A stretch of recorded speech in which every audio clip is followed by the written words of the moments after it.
Hey guys, welcome back to my YouTube channel C Shweta Verma. Guys, अभी थोड़े दिन पहले मैंने कैपिटल गेन्स के टैक्सेशन पर एक वीडियो अपलोड की थी, जिसमें कि मैंने बताया था कि कैपिटल असेट्स क्या होती हैं, डिफरेंट कैपिटल असेट्स की पीरियड ऑफ होल्डिंग क्या होती है, और उन कैपिटल असेट्स को जब हम सेल करते हैं तो उस पर short term capital gains tax and long term capital gains tax की कैलकुलेशन कैसे की जाती है। वीडियो आपको काफी अच्छी लगी थी, काफी सारे अच्छे कमेंट्स इस वीडियो पर आए थे, लेकिन एक डाउट था related to purchase of immovable property. तो जब भी कोई इमूवेबल प्रॉपर्टी होती है, जैसे कि लैंड, बिल्डिंग, फ्लैट, कुछ भी, जब हम इसको परचेज करते हैं तो उसमें काफी सारी डेट्स इन्वॉल्व हो सकती हैं, जैसे कि date of allotment, date of payment, date of possession, date of registry. तो क्वेश्चन ये आता है कि किस डेट को हम परचेज डेट माने, क्योंकि जब परचेज डेट पता होगी तभी हम पीरियड ऑफ होल्डिंग की कैलकुलेशन कर पाएंगे, और जब पीरियड ऑफ होल्डिंग पता होगा तभी तो पता चलेगा कि वो शॉर्ट टर्म कैपिटल एसेट है कि लॉन्ग टर्म कैपिटल एसेट है। तो आज की इस वीडियो में हम इसी डाउट को क्लियर करेंगे, क्वेरी को रिजॉल्व करेंगे। तो वीडियो को लास्ट तक जरूर देखिएगा, और वीडियो अच्छी लगे तो प्लीज वीडियो को लाइक कर दीजिएगा, शेयर कर दीजिएगा। चैनल को अभी तक सब्सक्राइब नहीं किया है तो गाइस प्लीज चैनल को सब्सक्राइब कर दीजिएगा। चलिए स्टार्ट करते हैं, वीडियो बेसिक से स्टार्ट करते हैं। देखिए, जब भी आपके पास कोई इमूवेबल प्रॉपर्टी होती है, इमूवेबल प्रॉपर्टी जैसे कोई जमीन हो सकती है, कोई बिल्डिंग हो सकती है, कोई फ्लैट हो सकता है, ओके, इसको बोलते हैं इमूवेबल प्रॉपर्टी। और ये रेसिडेंशियल भी हो सकती है, ये कमर्शियल भी हो सकती है, ठीक है। तो इस तरह की जो इमूवेबल प्रॉपर्टी होती है ये मानी जाती है कैपिटल असेट्स। और जब भी किसी कैपिटल असेट को ट्रांसफर करते हैं, ठीक है, मतलब सेल करते हैं, तो उस पर कैपिटल गेन्स अराइज हो जाती हैं। और ये जो कैपिटल गेन्स होते हैं आपको इस पर पे करना होता है कैपिटल गेन्स टैक्स, ओके। अब ये जो कैपिटल गेन्स होते हैं वो दो तरह के हो सकते हैं। कैसे कैसे? शॉर्ट टर्म कैपिटल गेन्स या फिर लॉन्ग टर्म कैपिटल गेन्स। ये किस पर डिपेंड करता है? पीरियड ऑफ होल्डिंग पर। शॉर्ट टर्म कैपिटल गेन्स क्या होती हैं? जब आप किसी प्रॉपर्टी को 2 साल पे होल्ड नहीं करते हो, 2 साल के अंदर अंदर सेल कर देते हो, तो वो होते हैं शॉर्ट टर्म कैपिटल गेन्स। और जब आप उसको 2 साल रखकर, मिनिमम 2 साल होल्ड करने के बाद में सेल करते हो, तो वो हो जाती है long term capital gains. Short term capital gains की कैलकुलेशन कैसे की जाती है?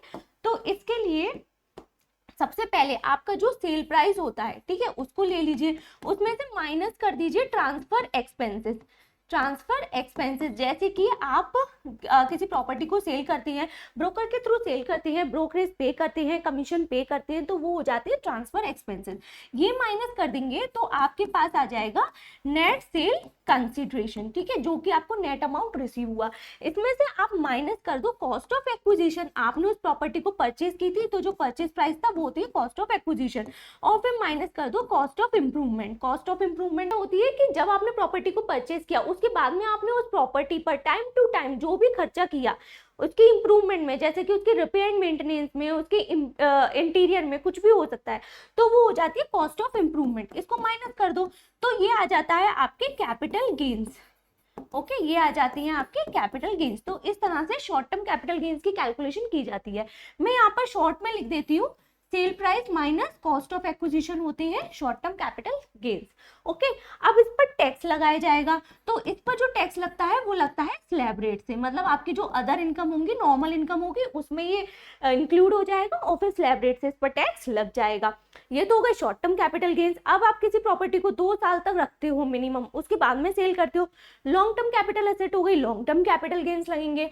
लॉन्ग टर्म कैपिटल गेन्स की कैलकुलेशन के लिए आपको ये देखना पड़ेगा कि आपने उस प्रॉपर्टी को कब सेल किया, ठीक है, आपने उस प्रॉपर्टी को कब सेल किया।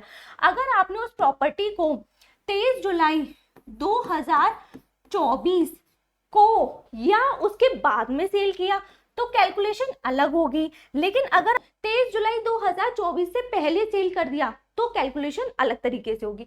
अगर आप उस प्रॉपर्टी को 23 जुलाई 2024 से पहले सेल करते हैं, मतलब 22 जुलाई 2024 तक कभी भी सेल करते हैं, तो लॉन्ग टर्म कैपिटल गेन्स की कैलकुलेशन कैसे की जाएगी? सेल प्राइस माइनस ब्रोकरेज वगैरह के जो भी एक्सपेंसेस होंगे, ट्रांसफर एक्सपेंसेस माइनस करने के बाद में आ जाएगा आपके पास नेट सेल कंसिडरेशन। उसमें से आप माइनस करेंगे indexed cost of acquisition. Indexed cost of acquisition क्या होती है कि अगर आपने किसी प्रॉपर्टी को 10 साल 15 साल पहले परचेज किया था तो उसकी परचेज कॉस्ट अलग होगी। लेकिन जब आप उस प्रॉपर्टी को आज की डेट में लेकर आएंगे तो उसमें महंगाई का एलिमेंट भी इंक्लूड करके लाएंगे। ओके, तो जब किसी प्रॉपर्टी को महंगाई का जो एलिमेंट होता है इसको इंक्लूड करके आज की डेट पे लाते हैं उसको बोला जाता है indexed cost of acquisition. Same way में इंडेक्स्ड कॉस्ट ऑफ इंप्रूवमेंट निकाला जाएगा। टाइम टू टाइम जब भी आपने कॉस्ट ऑफ इंप्रूवमेंट की जो भी आपने उसके इंप्रूवमेंट पे खर्चा किया होगा उसको भी महंगाई का एलिमेंट लेके आज की डेट पर सेल की डेट पर लेकर आएंगे, उसको बोला जाएगा इंडेक्स्ड कॉस्ट ऑफ इंप्रूवमेंट। तो ये दो डिफरेंस होते हैं लॉन्ग टर्म कैपिटल गेन्स की कैलकुलेशन में। ओके, तब ये जो कैपिटल गेन्स आ जाएगा वो हो जाएगा लॉन्ग टर्म कैपिटल गेन्स। मैं इसको शॉर्ट में लिख देती हूँ, sale price minus indexed cost of acquisition. इस तरह से आपके लॉन्ग टर्म कैपिटल गेन्स निकल जाएंगे।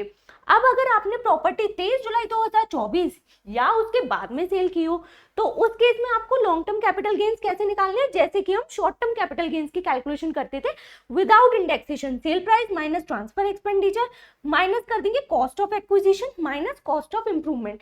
मतलब इंडेक्सेशन का बेनिफिट 23 जुलाई 2024 या उसके बाद में अगर आप प्रॉपर्टी को सेल करते हो तो कैपिटल गेन्स की कैलकुलेशन में आपको नहीं मिलेगा।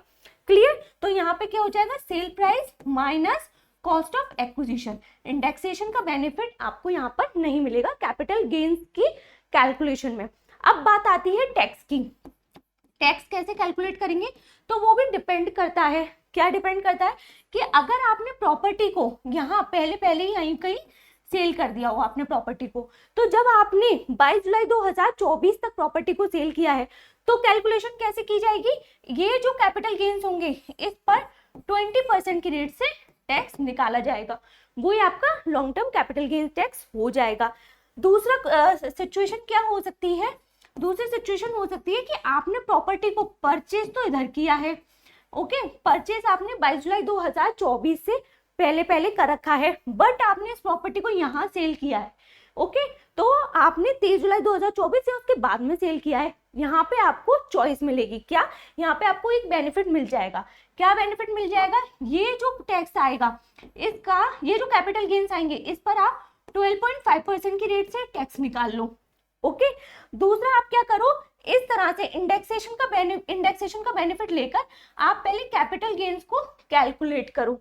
ओके, कैपिटल गेन्स निकाल लो इंडेक्सेशन का बेनिफिट लेकर, फिर उसके बाद में आप उस पर 20% की रेट से टैक्स लगा दो। ठीक है, अब इसमें जिसमें कम टैक्स आ रहा हो, जो भी लोअर आ रहा हो, वो आप टैक्स पे कर दो, तो यहाँ पे आपको बेनिफिट मिल जाएगा।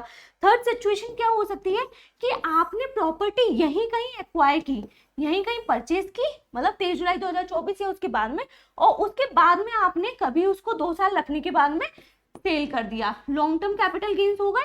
ठीक है, इस तरह से कैपिटल गेन्स निकलेंगे और टैक्स कैसे निकलेगा, at the rate of 12.5%। Right, तो कैपिटल गेन्स की कैलकुलेशन तो इसी तरह से की जाएगी। लेकिन अगर ये वाली सिचुएशन आ जाती है जहां पे आपने प्रॉपर्टी को पहले परचेज किया है बट बाद में सेल कर रहे हैं, तो कैपिटल गेन्स टैक्स की कैलकुलेशन के पर्पज से इस तरह से आप कैपिटल गेन को निकालकर 20% निकालकर देख लो, अगर इसमें कम टैक्स आ रहा है तो ये पे कर दो, अदरवाइज 12.5% की रेट से टैक्स को पे कर दो। इस तरह से टैक्स की कैलकुलेशन की जाती है। शॉर्ट टर्म कैपिटल गेन है या लॉन्ग टर्म कैपिटल गेन है, इसके लिए हमें क्या देखना होता है, पीरियड ऑफ होल्डिंग। अब आप ध्यान से समझिएगा, एक्चुअल केस यहाँ से स्टार्ट होता है, पीरियड ऑफ होल्डिंग हमको देखना होता है। ठीक है, पीरियड ऑफ होल्डिंग का मतलब क्या होता है कि हमने उस प्रॉपर्टी को कितने टाइम होल्ड किया। ठीक है, तो इसका मतलब हुआ कि जब हमने उसको परचेज किया, डेट ऑफ परचेज, जिस दिन हमने उसको परचेज किया तब से लेके डेट ऑफ परचेज टू जब हमने उसको, जिस दिन सेल कर देंगे, जिस दिन हम ट्रांसफर कर देंगे, उस दिन तो प्रॉपर्टी हमारे पास से चली गई, मतलब ट्रांसफर से जस्ट एक दिन पहले तक। तो इसको ऐसे लिख सकते हैं, तो immediately preceding the date of transfer. ठीक है, ये होता है होल्डिंग पीरियड, जिस दिन हमने परचेज किया तब से लेकर जब हमने प्रॉपर्टी को ट्रांसफर किया उससे एक दिन पहले तक हमने प्रॉपर्टी को अपने पास रखा था, ये हो गया पीरियड ऑफ होल्डिंग। अब ये अगर 2 साल से कम होता है तो शॉर्ट टर्म कैपिटल एसेट हो जाती है, और 2 साल से ज्यादा होता है तो वो लॉन्ग टर्म कैपिटल एसेट होती है। क्लियर? अब डेट ऑफ ट्रांसफर क्या होती है, कोई भी प्रॉपर्टी है जब हम उसको ट्रांसफर कर रहे हैं, सेल कर रहे हैं, कौन सी डेट मानी जाएगी कि हमने उस दिन उसको सेल किया, तो इसके लिए हम इनकम टैक्स एक्ट का सेक्शन 2 सबसेक्शन नंबर 47 देखेंगे, जो बात करता है ट्रांसफर की। ट्रांसफर कब माना जाता है किसी भी कैपिटल एसेट के केस में, जब हम क्लॉज नंबर 5 देखेंगे, वो बोलता है स्पेसिफिकली इमूवेबल प्रॉपर्टी के ट्रांसफर के रिलेशन में। ओके, तो सेक्शन 2 सबसेक्शन नंबर 47 क्लॉज 5 कहता है कि कोई भी इमूवेबल प्रॉपर्टी है उसको ट्रांसफर हम तब मानेंगे जिस दिन आप उसका पोजेशन दे देते हैं सामने वाले पर्सन को। तो मतलब सामने वाले पर्सन को जिस दिन पोजेशन मिल गया उस दिन मान लेंगे कि हमने प्रॉपर्टी को ट्रांसफर कर दिया। तो इससे क्या पता चलता है कि आपको पेमेंट कब रिसीव हुआ या नहीं हुआ, कोई फर्क नहीं पड़ता। उस प्रॉपर्टी की रजिस्ट्री कब हुई या नहीं हुई, कोई फर्क नहीं पड़ता। बस आपने उस प्रॉपर्टी का जैसे ही पोजेशन दे दिया, उस प्रॉपर्टी की जैसे ही की दे दी आपने उसको कि जाओ आप यूज कर लो इसको, उसी दिन क्या माना जाएगा, ट्रांसफर हो गया। और जिस दिन ट्रांसफर होगा हमारे ऊपर कैपिटल गेन्स टैक्स की लायबिलिटी अराइज हो जाएगी। क्लियर? तो ये तो हो गया डेट ऑफ ट्रांसफर। अब डेट ऑफ परचेज क्या मानी जाती है? तो नॉर्मली जब भी कोई इमूवेबल प्रॉपर्टी को सेल करते हैं तो उस टाइम पर हम क्या देखते हैं, रजिस्ट्री के पेपर्स, है ना, उस प्रॉपर्टी के रजिस्ट्री के पेपर्स देखते हैं। उस पे जो परचेज डेट होती है वो डेट हमारी डेट ऑफ परचेज मान ली जाती है। ठीक है, तब से हम कैलकुलेशन स्टार्ट कर देते हैं। प्रॉब्लम कब अराइज होती है? जब आप अंडर कंस्ट्रक्शन प्रॉपर्टी को परचेज करते हैं। ठीक है, तो जब कोई प्रॉपर्टी अंडर कंस्ट्रक्शन होती है, जब किसी बिल्डर से कोई प्रॉपर्टी ली जाती है, उस केस में काफी सारी डेट्स होती है। जैसे कि जब आपको कोई प्रॉपर्टी अच्छी लगती है तो आप क्या करती हैं, उस प्रॉपर्टी को बुक करने के लिए बुकिंग अमाउंट पे कर देती हैं, या फिर बोल सकते हैं एडवांस मनी पे करती हैं, या बोल सकते हैं टोकन मनी आप पे कर देते हैं। जब आप बुकिंग अमाउंट देकर उस प्रॉपर्टी को बुक कर लेती हैं, उसके बाद में वो बिल्डर आपको लेटर ऑफ अलॉटमेंट दे देता है। ठीक है, अलॉटमेंट लेटर आपको दे देता है। अलॉटमेंट लेटर में काफी सारी चीजें लिखी होती है, इसके साथ में आपका पेमेंट शेड्यूल भी लिखा रहता है कि आप प्रॉपर्टी का पेमेंट कैसे कैसे और किन किन इंस्टॉलमेंट में करेंगे। अब आप क्या करते रहते हैं, पेमेंट करते रहते हैं, प्रॉपर्टी का इंस्टॉलमेंट्स को पे करते रहते हैं। ठीक है, तो ये पेमेंट करते रहते हैं आप। अब उसके बाद में क्या होता है, जब प्रॉपर्टी का कंस्ट्रक्शन कंप्लीट हो जाता है, तो जैसे ही प्रॉपर्टी का कंस्ट्रक्शन कंप्लीट होता है, बिल्डर क्या करता है, उस प्रॉपर्टी की रजिस्ट्री करवा लेता है। ठीक है, आपके नाम पर। और रजिस्ट्री करवाने के बाद में वो प्रॉपर्टी का पोजेशन आपको दे देता है। ठीक है, प्रॉपर्टी आपको हैंड ओवर कर देता है। ये जो पीरियड होता है, ये पीरियड कुछ महीनों का भी हो सकता है और कुछ सालों का या काफी सालों का भी हो सकता है। कभी कभी काफी साल लग जाते हैं प्रॉपर्टी को फुली कंस्ट्रक्ट होने में और आपको उसका पोजेशन मिलने में। अब क्या होता है, यहाँ पर आपको पोजेशन मिला, अब आपने उस प्रॉपर्टी को कम से कम 2 साल रखा और उसके बाद में सेल किया, तो यहाँ तो कोई प्रॉब्लम ही नहीं है। ये तो हो जाता है, लॉन्ग टर्म कैपिटल एसेट हो जाती है, लॉन्ग टर्म कैपिटल गेन आ जाती है जब आप उसको आफ्टर 2 इयर्स सेल करते हो। राइट, कोई प्रॉब्लम नहीं है। प्रॉब्लम कब आती है, जब आपने उस प्रॉपर्टी को 2 साल भी नहीं रखा और उसी बीच में आपने उस प्रॉपर्टी को सेल कर दिया। तो जब आप प्रॉपर्टी को कुछ महीने रखते हो, या बोल सकते हैं यहाँ से 24 महीने भी आप उसको नहीं रखते हो, उसके बीच में ही सेल कर देते हो। अब क्वेश्चन आता है कि वो कौन सा कैपिटल गेन है, शॉर्ट टर्म कैपिटल गेन या लॉन्ग टर्म कैपिटल गेन। जो असेसिंग ऑफिसर होता है, डिपार्टमेंट होता है, वो कहता है कि आपको प्रॉपर्टी का पोजेशन यहाँ मिला है और आपने उसको 2 साल के अंदर अंदर सेल कर दिया है, तो ये हो जाएगा शॉर्ट टर्म कैपिटल गेन। आप हमको स्लैब रेट से टैक्स पे करो। राइट, लेकिन जो असेसी होता है, जिसकी प्रॉपर्टी होती है, जिसने प्रॉपर्टी को ट्रांसफर किया होता है, वो कहता है कि मुझे अलॉटमेंट का लेटर तो यही मिल गया था, मैंने तो बुकिंग अमाउंट काफी साल पहले ही पे कर दी थी, तो यहाँ से लेकर सेल की डेट तक मेरी वो हो गई लॉन्ग टर्म कैपिटल एसेट। ये असेसी कहता है ये मेरी हो गई long term capital asset. Long term capital asset पे लॉन्ग टर्म कैपिटल गेन लगेगा, आप मुझको इंडेक्सेशन का बेनिफिट दो और 20% की रेट से मैं टैक्स पे करूंगा, जो कि अब चेंज हो गया 23 जुलाई 2024 के बाद में 12.5% की रेट से, तो मैं उस रेट से टैक्स पे करूंगा। समझ में आ रहा है, यहाँ पे प्रॉब्लम अराइज हो जाती है। असेसी कहता है लॉन्ग टर्म कैपिटल एसेट है, यहाँ से देखो, और डिपार्टमेंट कहता है हम तो यहाँ से दिखेंगे, इस हिसाब से ये शॉर्ट टर्म कैपिटल एसेट हो गई। अब इसके लिए हम इनकम टैक्स एक्ट को देखेंगे। इनकम टैक्स एक्ट इस बारे में बिल्कुल साइलेंट है, वो डेट ऑफ परचेज क्या होगी इसके लिए कुछ भी नहीं कहता। तो जब ये बिल्कुल साइलेंट है तो लिटिगेशन तो अराइज होगी ही होगी। तो इसके लिए बॉम्बे हाई कोर्ट का एक बहुत इंपॉर्टेंट जजमेंट है, बेम्बू वैद्यनाथन का 2019 का ये जजमेंट है। इस केस में क्या हुआ था, जो असेसी है वेम्बू वैद्यनाथन, उनको अलॉटमेंट लेटर मिला था बिल्डर से 31 दिसंबर 2004 को 2004 को अलॉटमेंट लेटर मिला था। अब वो प्रॉपर्टी की रजिस्ट्री कब की गई, मतलब प्रॉपर्टी का कंस्ट्रक्शन हुआ होगा, उसके बाद में प्रॉपर्टी की रजिस्ट्री हुई 2008 में, मतलब आफ्टर 4 इयर्स, 4 साल बाद उस प्रॉपर्टी की रजिस्ट्री हुई और इनको पोजेशन मिला।